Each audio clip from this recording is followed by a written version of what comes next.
Welcome to The Virtual Shift, a show looking at the seismic changes happening in healthcare with virtual care at the epicenter. Join me and my guests as we look at key cultural and policy shifts impacting how providers, payers, and patients connect, as well as how care is being reimagined both for today and the future.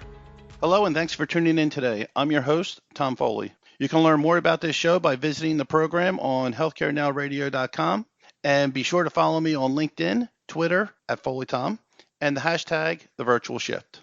Today we have a visitor that has been on or just recently, Matt Fisher, Esquire. He is also a co-host of the Healthcare Now radio program referred to as Healthcare du Jour. Matt, welcome to the program again. Yeah, Tom, it's great to be back. Happy to be continuing our conversation.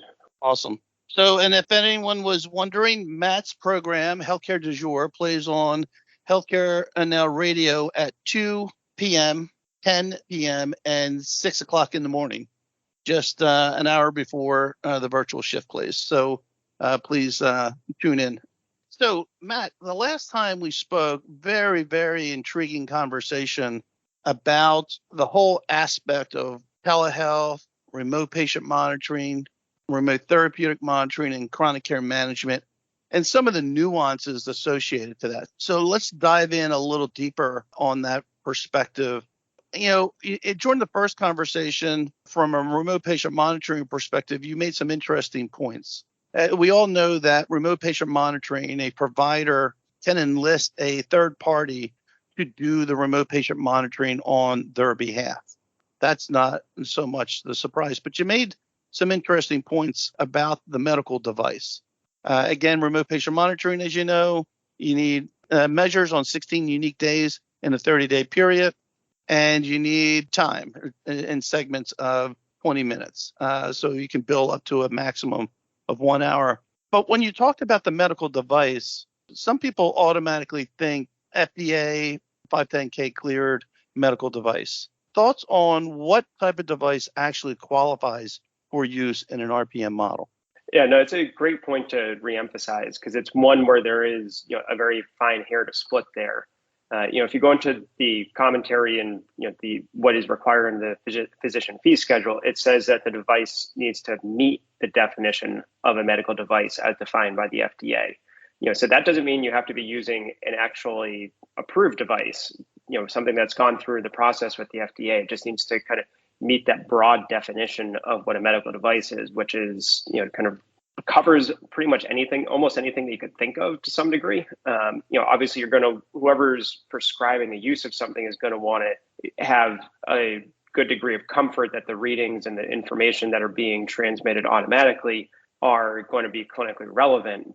But, for example, that means you can use like a Fitbit or an Apple Watch or any of those kind of consumer wearables where, I know some of those do have some limited FDA clearance or FDA approval, but for every single use that you could use that device for, it doesn't have that FDA clearance. But again, if you're getting what is deemed to be clinically relevant data back out of it that, as determined by the clinician, you can definitely use those devices and have seen people have success billing using those devices as the source of the data. And just to be some additional clarity, at the end of the day, those devices are, as you said, permissible and relative to achieving your reimbursements and your measures. But at the end of the day, it still is the provider's choice, right? The provider can be guided on a Fitbit or an Apple Watch being that medical device. But if they're not comfortable with it, at the end of the day, you want to go with a medical device that is going to provide you that level of accuracy that you're comfortable with because you're going to react to it, right? That's the whole point. You're measuring something and you're hopefully guiding the patient to a better path, and you want accuracy to be a key component of that service. Thoughts? Yeah, no, I agree with you on that front. It's, you want to be able to, as you said, have accurate data that you can trust. It's, I think with any device, there's going to always be some margin of error. It's, if you have an FDA approved device, it's going to be a much smaller range for that potential error rate. But, no device can be 100% accurate all the time. And, I think sometimes, especially as you're talking about devices being used by a patient on their own without direct intervention by a clinician, there is kind of this refinement in the marketplace that's going on with those. Layer on top of that, there's also, I would say, a very strong practical consideration around it.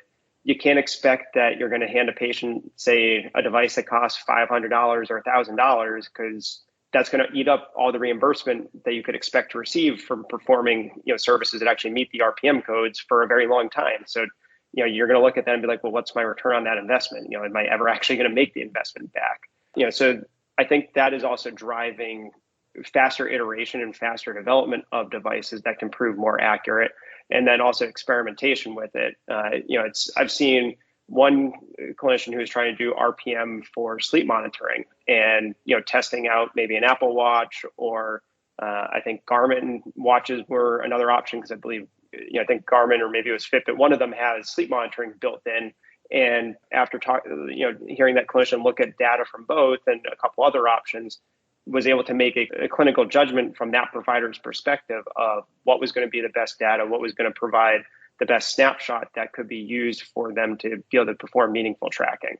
So again, it's accuracy, but I'm also seeing, at least to some degree in the marketplace, folks trying to be practical with those decisions, with the understanding of they can't pick something that's going to price either themselves or the patient out of being able to get the device to enable the monitoring.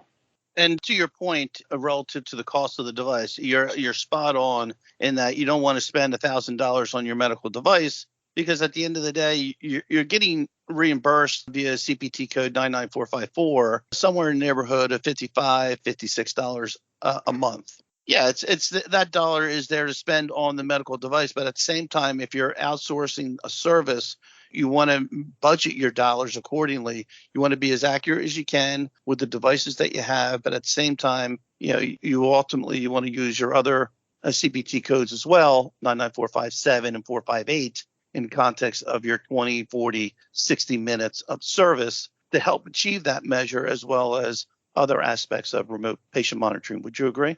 Yes. Yeah. It is all about, a balance, as you said, as is so true in so many things. It's, striking that right kind of happy place where you're doing what you want to be doing, helping to improve the overall health for the patients. And obviously that is one of the primary drivers of going into a remote monitoring situation, is because you can get more proactive. But also recognizing the financial reality of, unfortunately, you can't do stuff for free, or you can't do stuff at a loss. Yeah, and this is a great tool for, in my view, remote patient monitoring is a great tool, as the other services that we'll talk about today, in allowing a provider to extend their delivery of care outside of that brick and mortar and into the home, and engage that patient on a more frequent basis. It builds greater level of trust. It enhances the communication. It reduces over long-term costs, and the patient ultimately gets engaged and is more aware of what's going on a day-to-day basis, versus a 3-month stint visit into the doctor's office. So there's this CPT code 99091.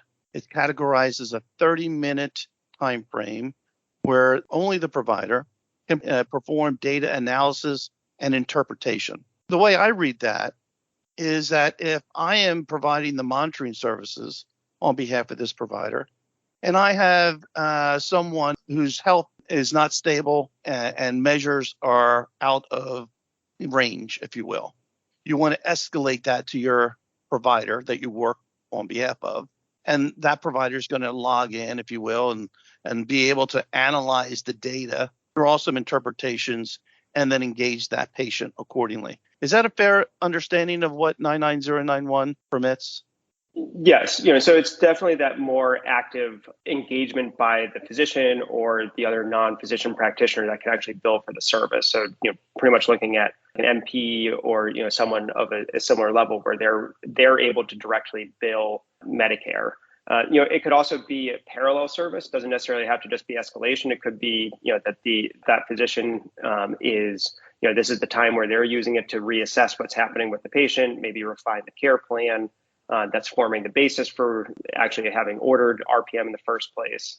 So it's kind of, I think the last time we talked about the 99091 was kind of the original code that pre-existed formal RPM and has been allowed to stay on because it is one of the only code there that can't be billed under supervision. It's pure for the physician or the NPP. level. So it does recognize a person with a higher license is the one actually performing the service. But I definitely agree. Part of it, as you said, part of it can be passing along the concerns and getting that person fully more engaged, because even with the supervision, even though you can delegate the other codes, you still need the involvement to some degree, because the supervision means you can have someone else do it, but the physician or the other NPP is ultimately the one whose name it gets billed under when the claim is submitted to Medicare. Awesome. Great insights. Appreciate that, Matt. So let's move on to remote therapeutic monitoring. Remote therapeutic monitoring is about the capture of non-physiological data, as you well know. It's pretty much, the codes are separated between respiratory systems and musculoskeletal systems. Is that accurate? Yep. Yeah. So as you said, musculoskeletal or kind of treatment management. So that could be respiratory. It could be like medication adherence, pain management. So when it was just created within the most recent physician fee schedule, they kind of gave some examples, but not a definitive list. It was more of an exemplary list. So it's I would say everyone is definitely in a feeling out period when it comes to kind of what's the full scope and scale of what can be done under RTM. Yeah. So an RTM, remote physiological monitoring, and remote therapeutic monitoring are very similar in code structures. The point there being is that you could use a medical device to capture non-physiological data, but you don't need a medical device. Obviously it's tough to manage or capture what your pain level is today. You probably want a tool that says, here's my scale from 1 to 10. What's your pain level today? Did you take your meds today? Yes, no. How do you validate that? It's tough to do. Thoughts on the nuances between RPM and RTM? Yeah, no, I think you're just touching on one of the key ones, which is with RTM, you can have patient-reported data. So as you said, it can be using that page management as an example of clicking the smiley face scale, for example. It's on that scale of 1 to 5, how are you feeling today, and then that can help inform a decision around treatment management. But again, as you were saying, it's not necessarily going to be information that can be automatically collected from somewhere. It can be self-inputted. Which is a significant differentiator between remote therapeutic monitoring and remote physiological monitoring. So the one nuance that I want to cover with remote therapeutic monitoring, because we didn't cover it in part 1 of our discussion, is in RPM, a provider can delegate the monitoring to a third party, but the third party ultimately works for that provider and providing that monitoring service. In RTM, a provider can certainly subscribe or prescribe RTM, but so can a physical therapist, right? But a physical therapist in this example can't delegate to a third party to perform that task. Can you talk us through those nuances relative to what a provider can do versus a physical therapist? Yeah, so even though as you're accurately pointing out that RPM and RTM have very similar code structures and kind of, I'd say almost like 90% of the same requirements in terms of the actual delivery, RTM actually falls within a different category of types and type of coding under the code structure. So it doesn't necessarily include that ability to have the direct supervision, which is kind of more interpreted as general supervision like you get for RPM. Instead, since you have a broader line of clinicians who can be ordering and running the service, to determine whether or not it can be delegated out to someone to perform it on your behalf, you have to look to see whether or not that type of clinician is really eligible to have services provided incident to what they're doing. Incident to could be its own hour-plus long discussion. Since the Medicare regulations kind of spell it out, it is a very technical definition. So when you parse through it, definitely recommend getting into the various Medicare handbooks and everything where it lays out all the elements. But for ease of discussion, a physician can have services provided incident to. So for RTM purposes, that means they can still have someone do it on their behalf through the similar type of supervision that you see under RPM. A physical therapist, as you pointed out, is another type of clinician that can order RTM, but the Medicare regs don't recognize that a physical therapist can have services provided incident to. So if they wanted to contract with an outside party, they can still do that, but they would then really be looking to have that outside party's assistive staff leased to the physical therapy practice. So that way they're in essence becoming staff of the physical therapist, who they can then delegate down, assuming that that leased staff is, an eligible type of assistant. So it's really a PTA or physical therapy assistant who can then perform the services in conjunction with the physical therapist. So again, it is a very important distinction, and one where kind of the commentary within the physician fee schedule provides help in understanding what can be done, and then there's again references to the handbooks where you can learn more about those distinctions. But you definitely want to be pretty careful because if you misstep, that could be grounds for an allegation that the claims were false when submitted, which opens up the door for penalties that no one wants to have to face. Interesting. If you're just tuning in, you're listening to The Virtual Shift. I'm your host, Tom Foley. We have a part two guest, if you will, Matt Fisher, Esquire. He is also the host of the Healthcare Now radio program as well, Healthcare du Jour. So that is remote patient monitoring. That was the one point that I wanted to cover. So let's talk in detail about chronic care management and PCM, principal care management. Let's start maybe first with principal care management. As I understand it, it's if you have the criteria there is if you have at least one chronic condition and your monitoring is thought to be more short term, 3 months or more, that would cover you under the principal care management. Is that the provider providing that care, or is that again the provider being able to delegate that service to a third party? Yeah, again, you would be looking into having some extension. It's also, kind of as you just pointed out, since PCM focuses on a single chronic condition, whereas CCM, you need to have two or more chronic conditions. It's kind of viewed that PCM was introduced as a means of recognizing that care for certain chronic conditions is passed along to a specialist. So very typically a specialist would be the one who is billing the PCM codes. Because they're not going to be managing everything for a particular patient. They'll be focused in on whatever falls within the ambit of their specialty. So that could very easily just narrow down to that single condition. And kind of along with that, as you already pointed out as well, that the condition has to be expected to last for at least 3 months or until death. Because that or until death is always there for these chronic care management codes.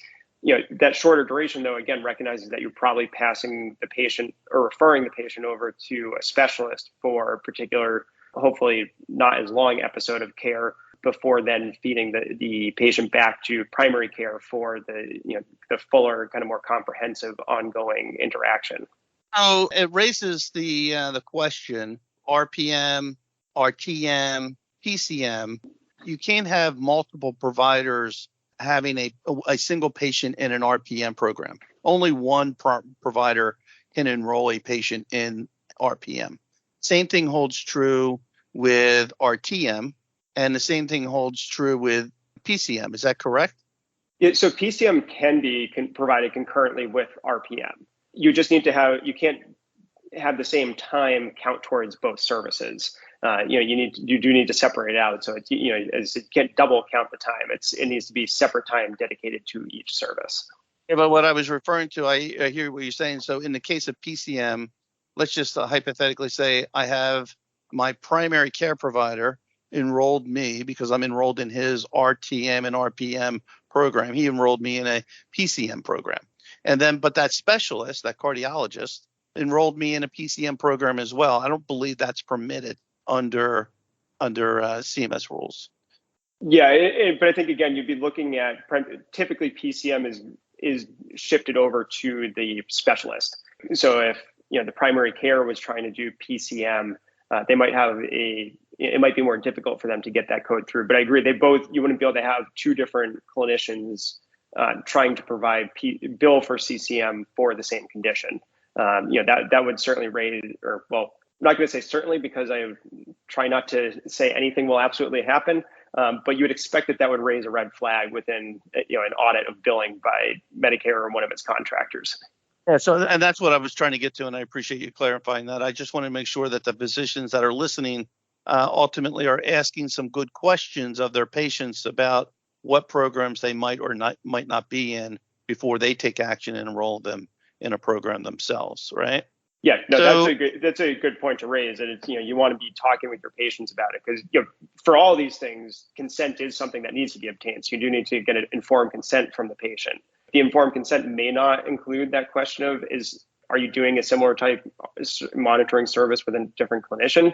But kind of as you were just suggesting, that could be a good question to include in there, so that way you don't get your claim rejected if you're the second one in line. well, let's move to chronic care management. We have about 5 minutes left.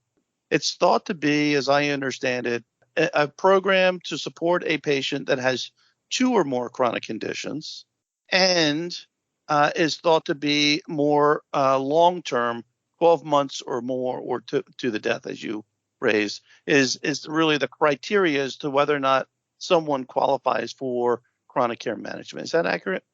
Yes. Yeah. So as you said, it's you have to have 2 or more chronic conditions. CMS in the rules kind of points you towards what's called the chronic condition warehouse for for probably the list of the bulk of the conditions that would qualify, but that's not an exclusive list. Again, it comes down to the judgment of the clinician who's ordering it as to what's medically necessary.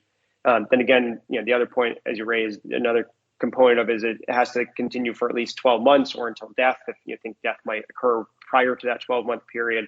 And then along with it, there also needs to be that there's going to be a significant risk of death or an acute exacerbation, or the patient decompensating because of the condition, or that there's going to be some type of functional decline because of those chronic conditions. So because if you're thinking about it, you're trying to track what's happening so that way you can help maintain stability, or maybe through the intervention potentially avoid decompensation and even theoretically drive some improvement. And under chronic care management, we have you hear the term complex CCM. I'll just call it standard CCM, right? So under I'll just rattle off some CPT codes, right? So 99490 and 439 are about the initial 20 minutes of engagement and 2 separate iterations of 20-minute segments. So again, similar to RPM and RCM or RTM, you have a full hour of chronic care management. And then is that accurate? Yes. Yeah. Because I think you're about to lead into that helps guide you into when complex CCM might apply. Exactly. So after that first hour is really when you extend into a complex CCM engagement. The provider is the one billing at that point, right? Or providing the service. It's not any third party. Correct me if I'm wrong. Yeah. So even under the complex, you can have it directed. So there is 2 different two different codes depending on whether it's personally performed by the ordering clinician or if it is done through kind of direction or that supervision. Yeah, because under 99491, you have a 30 minutes for the physician or the NPP to provide the service. That's after your first hour, if you will. And then you have 99487 and 489 for first 60 minutes, after, which would be complex. So it's you're now in a 2-hour window here of providing chronic care management services between the servicing provider and their staff. Is that fair? Yeah, it's if you're getting up into that complex, it is certainly a very significant time investment, and it is requiring a lot of intervention and interaction with the patient or with the other kind of care management services that go into CCM. And so yeah, you're going to be aggregating up a lot of time, and kind of the benefit there is that the corresponding reimbursement is also increased quite a bit. Well, if you have 2 or more chronic conditions, that provider could enroll a patient into RTM, RTM, and a chronic care management program. Is that accurate?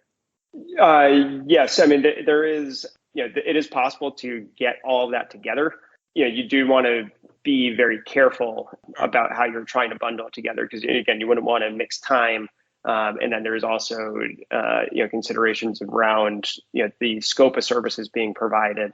So I'm sure it's occurring out there, but it's something where you'll be wanting to be very careful and considerate around how you're actually providing all the kind of that full suite of services. And that's a very, very key point for those providers listening. If you have a chronic care, a patient that needs chronic care management, and you believe that monitoring their physiological measures and their non-physiological measures, that is a lot of time, right? And so you have to have what I would just refer to as a separate clock ticking, and be able to distinguish time based on RTM, RPM, and CCM, so you don't get you're accurately reporting your time at the end of the month.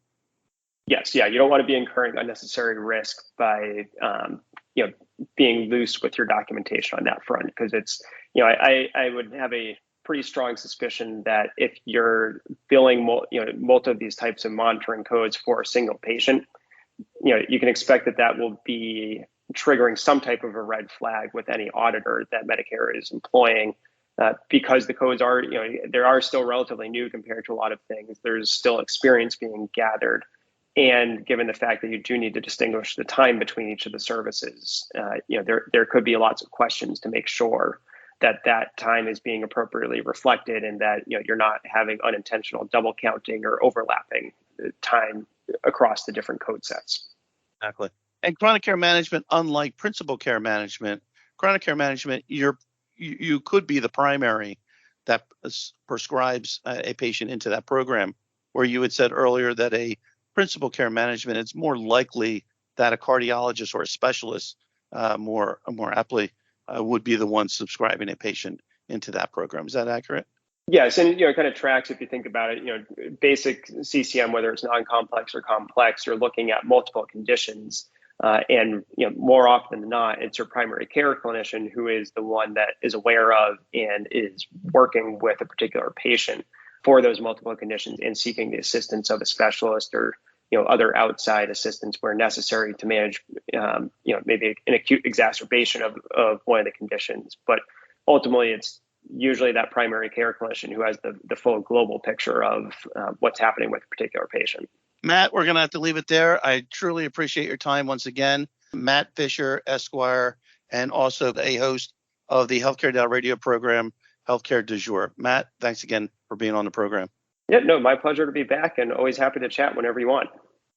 I want to thank the show sponsors, HP. HP Engage Long Lifecycle Products provides the stability, safety, and security you need, plus flexibility and performance designed for today and tomorrow.